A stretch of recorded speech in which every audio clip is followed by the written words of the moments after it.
Hello, everybody, and welcome back to another spotlight from Para Bellum Wargames. I'm joined, as always, by Konstantinos to Hey take us guys. on a wander through the world of IA. And this week, we're taking a look actually above the world and into hmm the heavens instead. So this is an interesting one, funnily enough, because I watched a sort of an archaeologist's or a historian's take on our own hmm heavenly bodies and where they come from and how different regions borrow from people they work or Yeah. trade with and sort of blends together. And likewise on IA, there's a similar sort of idea that nobody's entirely certain where these 12 came from. Do they have a much older significance than the current version Mm, of them, or is it just the sort of the remnants cobbled together by the people who, I was going to say worship, they don't worship, but look on no. these constellations and heavenly bodies. I think you kind of made exactly the point that our own world is full of mystery. So of course we readily borrow from them and we reflect our own history, even the kind of semi-occult or astrologist history, because exactly it has so many interesting ideas in it and so much mystery in terms of, okay, but how come pretty much not all around the world, but almost all around the world, similar patterns appear with the similar signs and which is very interesting because considering how complicated the night sky, especially a dark night sky, is Mm-hmm. away from city lights, it's near impossible to very clearly define specific designs as we do now, unless you're taught them. Yeah. So exactly we went with that idea that it's a bit uncertain if this was a very primitive observation done by the very early forefathers of humanity, Mm-hmm. or if it was something that was kind of advertised, shared, and imposed later on. Mm-hmm. Again, we see Hasley as maybe not influenced this time, but designs in this that whether he demanded that the zodiac circle of humanity is 12 signs exactly like his 12 primary deities in his pantheon, Mm-hmm. or if he recognized that for whatever reason humanity is fascinated with this idea of 12, Mm. so copying that and implementing that into my pantheon will make it more easily acceptable to established religions. And it has that, I suppose, the key concept of making it accessible to people helps spread ideas throughout various possibly unaligned tribes at the time. But Exactly. it's always the imposition of your rule on something that's familiar. And if you can preface that by giving them something familiar to work from, then it's easier to, I I suppose, just, insinuate yourself in the yeah, long run. it's good marketing. Let's put it like Yeah, that. they are nothing if not a great marketer. Uh, Another interesting thing was the idea that it sort of combines both the elemental and primordial aspects as well. I quite Which like is that. also true about our zodiac circle. Like our zodiac signs are divided into three groups of four based on the different elements. Mm. Uh, Again, why, if something works, why reinvent the wheel? So, Sure. because it's so readily adaptable to the world of Conquest, we thought this is a perfect match. So, and since we already have three different aspects, primordial aspects with destruction, creation, and balance, the numbers were simply there. So, why mess with what already works? Yeah. And that, of course, has some. There's also a deeper meaning because this is not simply some kind of superstition or something. There are actual occult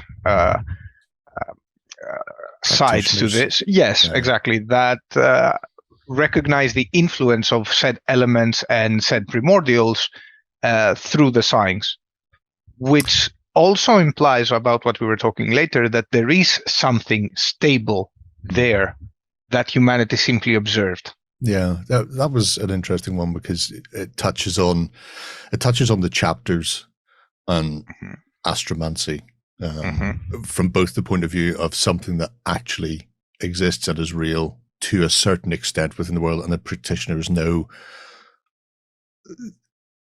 you can't predict the future based solely on what's in the heavens. But then you've also got the sort of the charlatans and the fly-by-night merchants who would quite happily sit down and read your palm and tell you everything based on your birth chart, and the idea that there is, I suppose, the conflict between the people who realize it's real and what it can be used for, and the people who just prey on people's superstitions as well.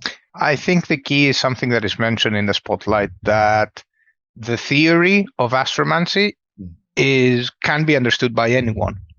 But to truly be able to practice astromancy, it requires that imbalance that is the gift in humans, the gift to wield magic. It needs for an individual to be already susceptible to the subtle influences from the primordial powers and the elemental powers, so that they can feel that tug left and right, up and down, or wherever, according to those influences. It's a very instinctual understanding. So it's partly science. You need to know the signs, their movement of the stars, their distance from, or the position of the various planets or the sun or the moon, etc.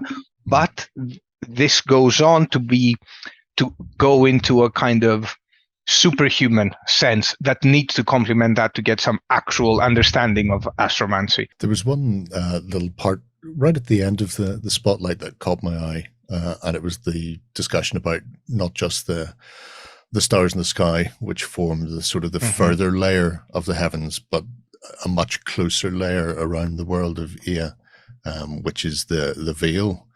And that's interesting, because it kind of acts like I suppose like a supernatural ozone layer protecting, in a way, yes, the world from the harmful effects of the sun. I mean, presumably there is already an ozone layer, but the idea is that the world of AI, especially after the fall, is rather cold on average. Like its temperatures are a bit colder than our known Earth. Well, definitely compared to now, but as the ideal planet temperature, it's a bit colder, which is why you also see in the 100 Kingdoms so many furs, not only in that, but so many furs and heavy clothing, because they are where I guess Europe would be, but it's colder overall, or slightly colder. Of course, that is also the effect of the fall still lingering to some degree, but exactly there is this kind of veil, as they call it, or a curtain, or a very, very thin layer of fine dust, not even actual dust, but more primordial essence that covers it based on our cosmology. And what we really like is the idea that Haslia actually created a physical Elysium on that layer from gathering or even creating the biggest chunks of that. And it is that part that fell, and now there is a gap there, which has created this almost supernatural or superstitious idea about a specific day where the sun can be seen through that gap. And it's actually harmful, which is why even the most scientific minds say, no, stay inside. This is not a good day for you to go outside. So, yeah, it brings up all sorts of interesting possibilities for the future. I, for one, want to see chapter mages get a load of people to start fashioning them balloons so they can get up to that layer and start harvesting that. It's only a matter of time. The future lies in the stars. Maybe a bit more time, but yes. It's a fascinating spotlight. One of the big takeaways for me, I suppose, overall, was the fact that it's pretty much restricted to humanity as well. That the other races view the stars as stars and not something to be superstitious about or to put undue emphasis on beyond that you can get from, guiding a ship home or navigating from it. I think it's something that we've discussed before, especially about the Wadroon, that the other races in a way know their place, know where they come from, know where they're going, know what their goal is, and know their origins. They don't have this sense of a huge question mark like over them. Yeah, why I'm here. They know, like the Wadrun know they were created by the spires. There's a very specific reason they are here. Of course, they make their own stories about the stars, but it doesn't have like that significance or that superstitious aspect to it. The spires, well, considering their backstory, is it really a surprise? Some of them remember completely different skies, and they don't think they feel it has affected their lives in any way. Sure. As for the Dwegum, well, they can't really see the stars most of the time, can they? So. Well, yeah. So that's what happens when you've got a nice mountain above your head. It protects you from all that star nonsense. Exactly. They might start falling. Who knows? Oh, you don't want that now. Well, there you go, folks. That's a little bit of a taster for the Knight's Menagerie.